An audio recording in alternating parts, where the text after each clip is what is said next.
resolver los problemas de la planeación territorial.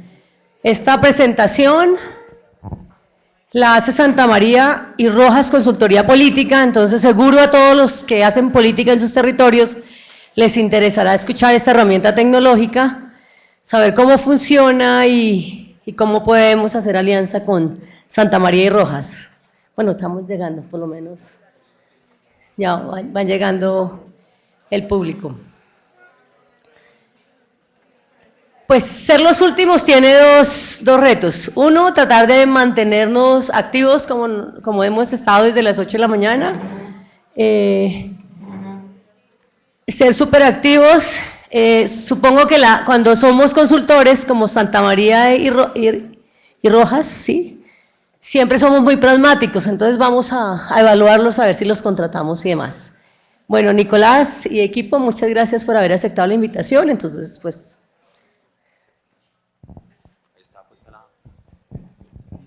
¿Listo? Sí, ya.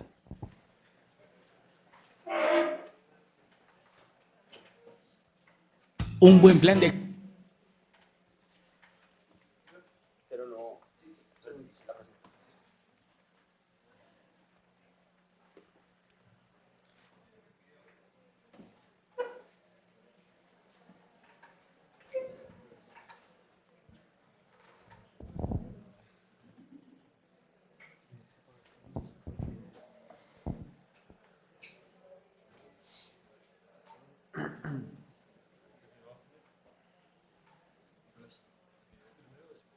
No, el video va en la mitad. Se llama Soluciones Tecnológicas. Listo, Pepe. Ahí ya está.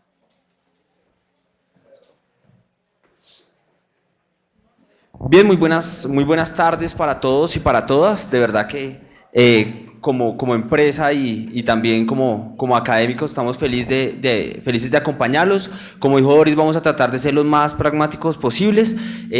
Nuestra empresa se llama Santa María y Rojas Consultoría Política y Social. Somos una empresa que hace consultoría en temas políticos y sociales.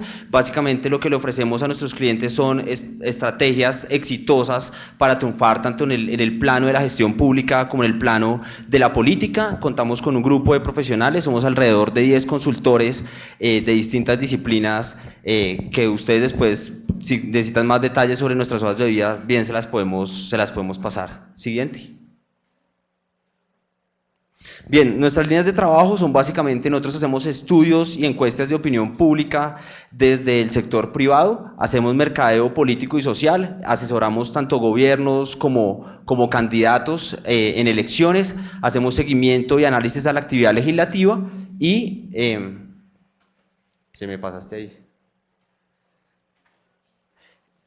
Hacemos seguimiento, análisis y creamos comunicaciones estratégicas, ¿ya? Es decir, nosotros asesoramos a los gobiernos locales para que logren conectarse realmente con sus poblaciones, porque muchas veces lo que se hace en la gestión pública no se ve de manifiesto en las estrategias de comunicaciones de los gobiernos. Muchas veces los gobiernos hacen una gran labor, la burocracia hace una gran labor, sin embargo no saben cómo venderla a su público y esa es parte de nuestro trabajo. Y finalmente, pues también hacemos mapeo de actores y conflictos. Siguiente. Bien, nuestra charla de hoy entonces se llama Soluciones Tecnológicas para la Planeación y vamos a empezar hablando, siguiente por favor.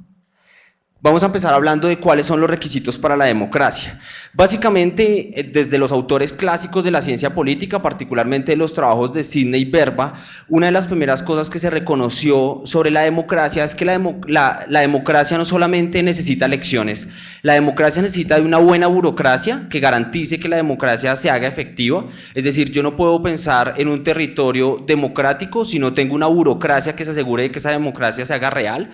Por otro lado, estos autores ya desde aquel entonces distinguieron que las democracias también necesitan tecnología. Es decir, hoy en día no puedo pensar que la democracia se hace sin recursos tecnológicos. Y finalmente, estos autores también distinguen que la democracia necesita de una cultura política. Y ellos distinguieron básicamente 3 tipos de cultura política. La primera, donde dicen que hay una cultura política donde una cultura política parroquial, donde no se distingue el líder político del líder religioso, que es los ejemplos que tenemos acá en algunas comunidades indígenas y los ejemplos que obviamente tenemos en el Medio Oriente.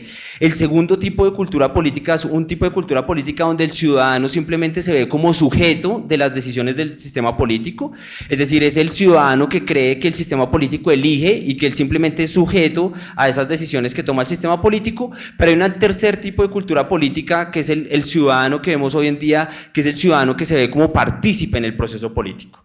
En ese orden de ideas, ese tipo de ciudadano, que además en la cultura política colombiana cada vez son más ciudadanos que se ven como partícipes en el proceso, pues son ciudadanos a los que les importan los procesos de rendición de cuentas, ciudadanos que andan pendientes cómo se distribuye el gasto, el presupuesto de sus territorios. Entonces estamos pensando mucho nosotros como empresa en este tipo de ciudadanos que exigen rendición de cuentas y en entes del gobierno que también le exigen a los gobiernos territoriales algunos informes y demás. Buenas tardes.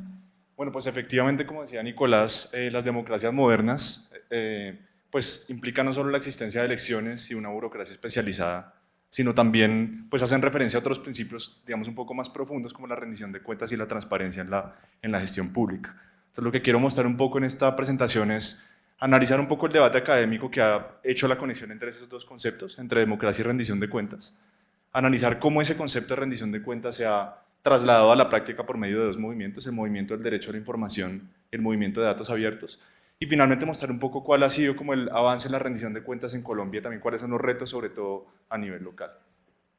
Entonces, básicamente, pues esa conexión hoy nos parece muy normal. Cuando hablamos de democracia hablamos de rendición de cuentas, pero esto pues no siempre fue así. Digamos que esta conexión viene un poco del desarrollo de los regímenes democráticos en los años 70 y 80, y básicamente al principio esta discusión estaba centrada en encontrar cuáles eran las diferencias procedimentales entre democracias y regímenes autoritarios. En ese sentido se empezó a perfilar una concepción minimalista de la democracia que establecía que la democracia era simplemente elecciones. Y en ese sentido la relación política se daba entre políticos informados, las élites políticas, y ciudadanos que no estaban ni interesados ni tenían el conocimiento, digamos, técnico para participar en la política. Ya con la consolidación de las democracias en los años 80, pues ya esta visión minimalista empezó a tener una serie de críticas donde se señalaba que existían problemas de asimetrías de información y riesgo moral, que eso qué implica, básicamente que elegir a alguien no necesariamente implica que esa persona va a representar nuestros intereses como ciudadanos. Entonces muchos de los críticos de esta visión minimalista empezaron a decir, bueno, un momento, la democracia implica elecciones, pero también implica otras cosas, como por ejemplo deliberación, participación directa y también rendición de cuentas. Siguiente. ¿Cómo se ha traducido esta conexión en la práctica? Básicamente a través de dos movimientos, el derecho a la información y el movimiento de datos abiertos. Estos dos movimientos comparten una serie de principios, pero también se diferencian en qué información se busca de los entes públicos y en cómo se usa esa información. Entonces, básicamente, el movimiento del derecho a la información nació en 1766 en Suecia, con la primera ley de acceso a la información, pero no tuvo un desarrollo amplio sino hasta finales del siglo XX y principios del XXI. Entonces, entre los 60s y los 80s había 8 países con leyes de acceso a la información, y en un reporte de la UNESCO se establece que ya para 2008 esa cifra había ascendido a cerca de 100 en todos los continentes. Entonces, digamos que podemos hablar que hay una tendencia mundial, una tendencia global a introducir el derecho a la información dentro de las legislaciones nacionales. ¿Qué problemas tenía este movimiento? Básicamente, cuando surgió el segundo movimiento, el movimiento de Open Data o datos abiertos en Estados Unidos y el Reino Unido, se señaló que el movimiento de acceso a la información era tenía en primer lugar un carácter reactivo, es decir, los representantes solo enviaban información a la ciudadanía cuando la ciudadanía la pedía. Por otro lado, hay un énfasis muy importante en acceso a documentos físicos oficiales, por ejemplo, pensando en el Congreso de la República, el acceso a las gacetas. Y finalmente también se le pedía a los ciudadanos, como ocurría en el caso de India en 1990, una serie de tarifas para acceder a la información. Entonces, ¿qué dice el movimiento de Open Data? Bueno, un momento, tenemos que proponer que exista información abierta, pero con una serie de principios. ¿Cuáles son esos principios? Por ejemplo, que la información sea completa, que la información venga de las fuentes primarias, es decir, que no sea modificada por los entes que la están entregando, que la información sea entregada a tiempo, pero sobre todo que la información sea procesable, es decir, que sea manejable a través de computadores o de paquetes de análisis de información. Siguiente. ¿Cuáles son las diferencias más importantes entre esos dos movimientos? Primero, ¿qué tipo de información se privilegia? Entonces, como ya dije, el movimiento del derecho a la información privilegia registros o documentos públicos, mientras que el movimiento de datos abiertos privilegia el Big Data o bases de datos agregadas por parte del Estado. ¿En qué formato? El movimiento del derecho a la información privilegia o, digamos, establece que cualquier tipo de información es válida, mientras que el de datos abiertos enfatiza en la información procesable y reutilizable. ¿Qué tipo de divulgación? El derecho a la información es principalmente reactivo, como ya dije, y adversarial. Digamos que hay un choque entre ciudadanos y representantes que no quieren entregar la información. Y al otro lado, en datos abiertos, es una actuación proactiva por parte de las entidades del Estado, es decir, las entidades se preocupan por estar promoviendo las bases de datos constantemente y además es colaborativa, es decir, los ciudadanos piden información no solo para controlar políticamente, sino también para aportar al desarrollo del Estado. Y finalmente, la utilidad de la información. En el derecho a la información es control político y en datos abiertos tiene un valor mucho más importante, un valor agregado. Por ejemplo, puede promover la prestación de servicios públicos más eficientes, la distribución eficiente del presupuesto y además crea iniciativas dentro de la ciudadanía y las empresas privadas que promueven la innovación. Y finalmente, pues genera más empleos y eso se traduce en mayores ingresos para el Estado mismo. Siguiente. ¿Qué ha pasado con la rendición de cuentas en Colombia? Colombia ha sido un país muy activo en legislación en materia de rendición de cuentas. Por ejemplo, ocupa el puesto 43 en el mundo y el segundo en Latinoamérica en el índice de gobierno abierto de las Naciones Unidas y también es miembro de la Alianza del Gobierno Abierto desde 2012. Además, consigna una serie de regulaciones de datos abiertos en la Constitución de 1886 y 1991 y ha desarrollado una serie, digamos, de marcos legales e institucionales, voy a nombrar, digamos, los más reconocidos o los más importantes. En 2008, por ejemplo, está la Estrategia de Gobierno en Línea, en 2010 el Índice de Gobierno en Línea, 2011 Estatuto Anticorrupción, 2013 Sistema de Compras y Contratación Pública y Observatorio Anticorrupción, 2014 la Ley de Transparencia y 2015 la Ley de Participación Ciudadana. Siguiente. Obviamente existen muchos retos, particularmente para las organizaciones locales, al proveer datos públicos para los ciudadanos. Me voy a enfocar básicamente en tres. Los primeros pues, son institucionales y culturales. Por ejemplo, pueden existir leyes, pero esas leyes no tienen una aplicación inmediata. O también en los retos culturales, muchas veces las organizaciones tienen la creencia de que proveer datos está mal y va a afectar la popularidad o del político o de la entidad. Entonces, transformar eso es muy importante para que la rendición de cuentas pues, tenga un anclaje institucional importante. Y por otro lado, hay retos importantísimos en cuanto a la técnica de la organización. Por ejemplo, un informe reciente del Banco Mundial y del DNP establece que las Secretarías de Hacienda y de Planeación tienen que presentar más de 50 reportes al año y más de 200 eventos de reporte. Entonces, bueno, aquí uno empieza a preguntarse, esos son temas que ustedes ya conocen, pero obviamente, tanto monetariamente como organizativamente, pues implica un reto bien importante para las organizaciones. También ocurre que muchos municipios reciben solicitudes no solo del gobierno central, sino también de los entes de control, y muchas de esas solicitudes tienen información cruzada. Entonces los funcionarios de las secretarías tienen que enviar un reporte y les llega otra petición y tienen que enviar el mismo reporte y eso implica pues obviamente una carga de trabajo muy fuerte para los funcionarios. Finalmente hay un alto nivel de rotación en los funcionarios locales y aparte de eso no hay retroalimentación, es decir, se envía la información pero no se sabe cómo se está siendo usada para la planeación nacional. Finalmente también una serie de retos económicos. Este mismo informe establece que cada municipio invierte en promedio al año 40 millones en acciones de reporte. Y finalmente, pues las cargas son mucho más importantes para los municipios pequeños. Entonces, digamos que los retos son bien importantes a nivel local en esta materia. Siguiente. Bien, entonces, básicamente la idea que nosotros venimos a presentar hoy es que la tecnología más la consultoría política nos lleva a una planeación exitosa. Es decir, muchas veces una solución tecnológica resuelve muchos de los problemas que ustedes tienen en su quehacer como funcionarios de un municipio o demás. Nosotros en experiencias que tenemos hemos reducido el trabajo de una persona del 100% a una carga del 10% solamente utilizando la tecnología. Es decir, nosotros mientras es triste, y lo digo con la mayor sinceridad del mundo, es triste ver por ejemplo que en un municipio todavía existan bases de datos en Excel o en Access sobre la forma como se utiliza el presupuesto, sabiendo que ya hay herramientas tecnológicas que nos permiten hacer eso de mejor manera. Hoy en día podemos crear un reporte sobre cómo va nuestro plan de desarrollo en tan solo 10 minutos. Es más, con tan solo 3 o 4 clics, yo ya le puedo decir a un ciudadano o a un ente regulador, le puedo decir exactamente en qué va mi plan de desarrollo, quiénes son los indicadores y es más, le puedo decir exactamente quién va cumpliendo la tarea dentro de mi propio municipio y quién no la va cumpliendo. Entonces es muy triste ver que los municipios se gastan una cantidad de dinero, lo decía Andrés Felipe, casi que 40 millones en la creación de reportes cuando simplemente una herramienta tecnológica puede solucionar ese problema. Entonces te voy a pedir que me ayudes poniendo un videito. Tenemos un video muy corto de tan solamente 1 minuto sobre esta herramienta que es, pues ahí les vamos a mostrar básicamente las herramientas que tiene este software, que es un software que además lo utilizan, es un software que ya se está utilizando y lo utilizan, actualmente lo utilizan ministerios, lo utilizan grandes organizaciones y lo utilizan grandes empresas del país y ustedes, digamos, les podemos dar más detalles al respecto. ¿Listo? Un buen plan de acción y desarrollo no es suficiente para una gestión pública efectiva. Esta debe visualizar el estado de los indicadores, controlar la ejecución de tareas, reportar sus logros. En Pensemos, creamos la estrategia ganadora que integra.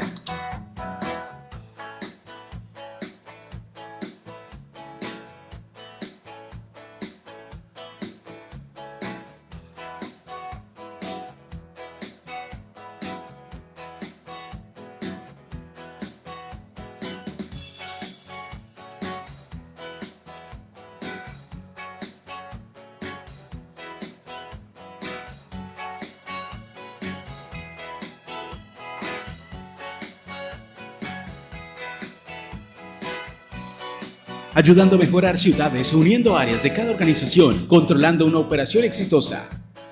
Generando reportes. Mejore su gestión y compártala con el mundo para una gestión transparente que todos puedan ver.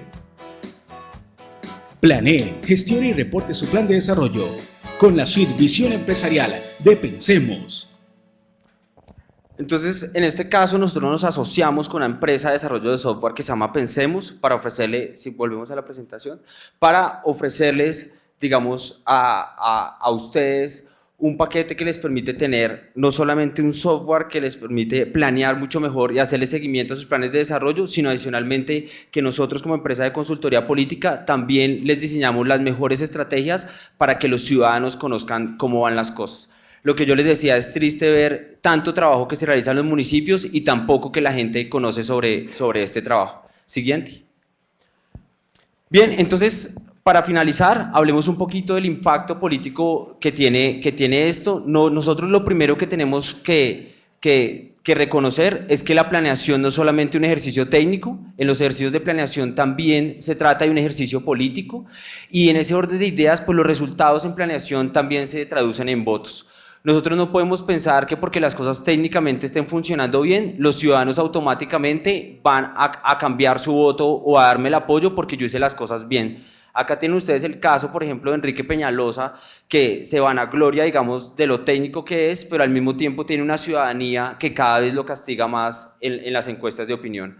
En ese orden de ideas es importante hacer una conexión entre lo técnico y también lo político. Por otro lado, pues señalar que si ustedes no muestran los resultados que ustedes tienen en la ciudadanía, si ustedes no muestran los resultados de planeación que obtienen, pues básicamente le dan la oportunidad a críticas que muchas veces no tienen ningún asidero en la realidad. Es mejor como un ente territorial adelantarse a las críticas de las personas, tener todos los datos abiertos, tener todos los reportes públicos, pero no es hacer lo que hacen algunas páginas web de algunos municipios, que ellos dicen simplemente nosotros cogemos y montamos todos nuestros documentos ahí. Eso ya no sirve de nada. Montar un PDF en una página web, eso ya no tiene nada que ver con transparencia, eso no responde a los criterios que hoy en día le están pidiendo los ciudadanos y tenemos unos ciudadanos que cada vez nos exigen más. Y por otro lado, pues es importante conectar los resultados con las estrategias de mercadeo político, porque de nada le sirve a usted trabajar un montón, tener el plan de desarrollo mejor, hacer la mejor ejecución y que la gente no lo reconozca. Finalmente, entonces, mire, yo cierro diciéndoles que es mala idea crear lo que ya existe. Nosotros conocemos varios municipios en Colombia que han invertido en una cantidad de software, que invierten en una cantidad de personas que realmente les venden lo que ya está hecho. Este es un software, el que nosotros venimos a presentar con Pensemos S.A., es un software que ya está diseñado, que ya ha sido probado, que ha sido probado por las mejores instituciones de este país y que ustedes pueden tener la seguridad que les va a dar los resultados que ustedes quieren. Finalmente, pues les dejamos, siguiente. Les dejamos entonces nuestros datos, esperamos haberlos dejado un poquito ahí con la intriga. Si alguno de ustedes quiere ver cómo funciona esto, cómo articulamos la tecnología y demás, pues con mucho gusto acá vamos a estar nosotros. Por acá hay unas tarjeticas, tenemos una oficina acá en Bogotá en el Parque La 93, entonces cuando ustedes quieran ir a visitarnos, pues nuestras puertas están totalmente abiertas y sería muy chévere también conocer su opinión. Muchas gracias. Bueno, y nos queremos despedir presentando el Laboratorio de Gobernanza, que hace parte un equipo de estudiantes que están en segundo semestre de la Maestría en Planeación para el Desarrollo, que lo coordina y lo lidera Alfredo Rosero y Angie Carolina. Entonces, pues nos gustaría también, hemos escuchado las propuestas de todos y de todas, y pues queremos mostrarle este proyecto piloto, también que es una apuesta también de cara a lo que queremos articular entre la academia, la sociedad civil y pues otros actores. Entonces, Angie y Alfredo. Les toca la hora más difícil, pero tenemos otro. Sí, yo acá. No, tranquilo. Muy buenas tardes ya. Pues nada, como dice Doris, un poco, digamos, luego de haber hecho este recorrido de diferentes temas de nuestro gran asunto central en el seminario, como es la planeación participativa, pues queremos cerrar más que con conclusiones, con una invitación. En el marco de la Maestría en Planeación para el Desarrollo de esta Universidad Santo Tomás, pues venimos trabajando con la implementación de un laboratorio en gobernanza y políticas públicas. Inicialmente lo estamos estructurando con los estudiantes, por supuesto, de la maestría, pero la perspectiva del laboratorio es pues que empiece a tener su propio camino, cobrar vida propia y ojalá podamos vincular diferentes procesos, no solamente de naturaleza académica, sino, por qué no, también pues procesos de incidencia política, social, en todos estos asuntos de planeación y de la gestión de lo público. Bueno, entonces el motivo central un poco está asociado, digamos, a los elementos que estructuran la maestría en planeación para el desarrollo. La maestría está estructurada en unos ejes temáticos que contienen una serie de dimensiones. En lo general son 4 dimensiones. Tenemos la dimensión de territorio, desarrollo, políticas públicas y la dimensión de planeación. Dentro de estas dimensiones pues se desarrollan los diferentes espacios académicos, los seminarios de investigación y hacen el tránsito en el plan de estudios pues nuestros estudiantes. De este conjunto de dimensiones, como ustedes pueden ver aquí, hay una serie de conceptos que a lo largo de este seminario han emergido, algunos se han tratado con mayor amplitud, algunos se han mencionado, pero que de alguna forma estructuran o dan, digamos, el marco general de nuestro laboratorio de gobernanza y políticas públicas. Por un lado tenemos naturalmente los 2 conceptos con los cuales se han bautizado al laboratorio, gobernanza y política pública. Estamos hablando de una gobernanza democrática, por supuesto, en el contexto pues de nuestras sociedades democráticas como es nuestro país.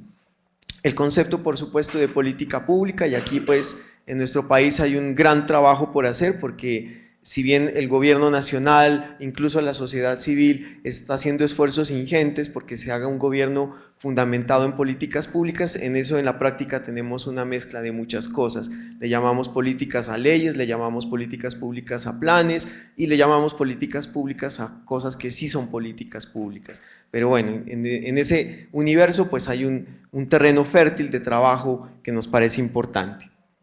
Por otro lado, el término pues, de esfera pública, el profesor Pugliesi llamó la atención sobre este concepto.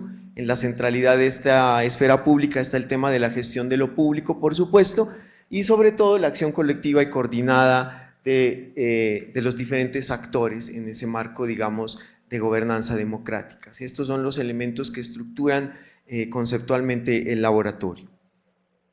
¿Por qué un laboratorio? Pues, y cuando estábamos pensando en la iniciativa en la maestría, y en las discusiones con Angie, pues decíamos, lo ideal es tener un espacio, por supuesto, académico, pero que permita hacer cosas, ¿sí? No necesariamente, digamos, ceñirse al formato tradicional de la academia, que no está mal, por supuesto, pero sí tratar de hacer cosas que nos permitan experimentar, que nos permitan plantear diferentes formas de hacer lo que ya se está haciendo, porque a veces caemos mucho en los lugares comunes en términos de la planeación.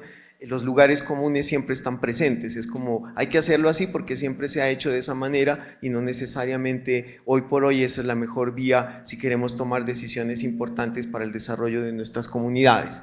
Entonces, el laboratorio es un espacio, como su nombre lo dice, para la experimentación, para concertar procesos, para generar procesos de construcción colectiva, de diálogo, de experimentación, aventurar diferentes hipótesis y un poco, digamos, tomar un camino alternativo a esos lugares comunes en términos de la planeación, la gobernanza y las políticas públicas.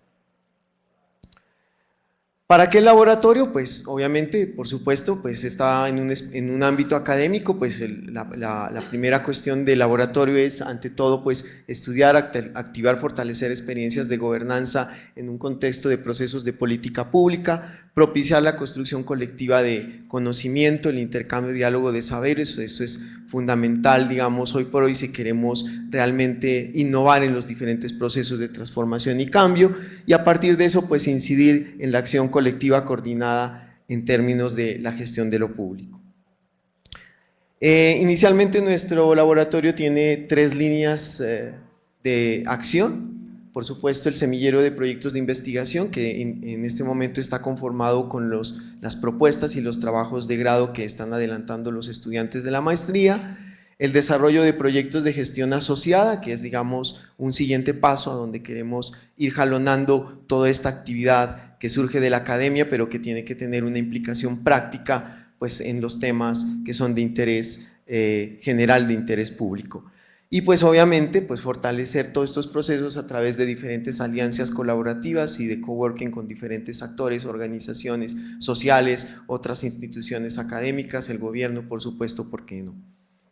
Nuestra línea de acción de semilleros en este momento cuenta con estos integrantes que son nuestros estudiantes que ahorita están cursando el segundo semestre de la maestría. Con ellos estamos dando estos primeros pasos pues para poner en marcha este laboratorio. Voy a leer los integrantes: Marcela Incapié, Dolly Acevedo, Claudia Rojas, Erika Barreiro, Laura Barrero, dijiste mal, perdón, Daira Ascanio, Maciel Maecha, Lorena Velasco, Samir Guío y Adriana Inestros. Esperamos pues que este espacio pues adquiera su dinámica propia, crezca y a partir de este pues podamos contribuir desde la academia de una forma mucho más, digamos, de fondo en los diferentes procesos de planeación, gobernanza y políticas públicas. No sé, Angie, si quieras complementar. Creo que nada más, está abierta la invitación, el laboratorio, estamos abiertos a alianzas con otras universidades, con otros estudiantes, con otros actores académicos, políticos, organizaciones sociales, porque lo que queremos abrir desde la maestría es este laboratorio para atrevernos a experimentar, para atrevernos a cogestar, a coinventar, a co-caminar, así que la invitación queda abierta para que dialoguemos, nos encontremos y realicemos proyectos conjuntos. Muchas gracias.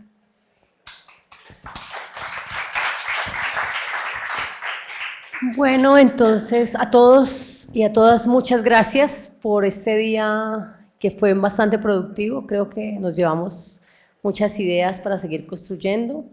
La maestría en planeación está abierta para todo lo que acaba de decir Angie, para no repetir porque estamos cansados.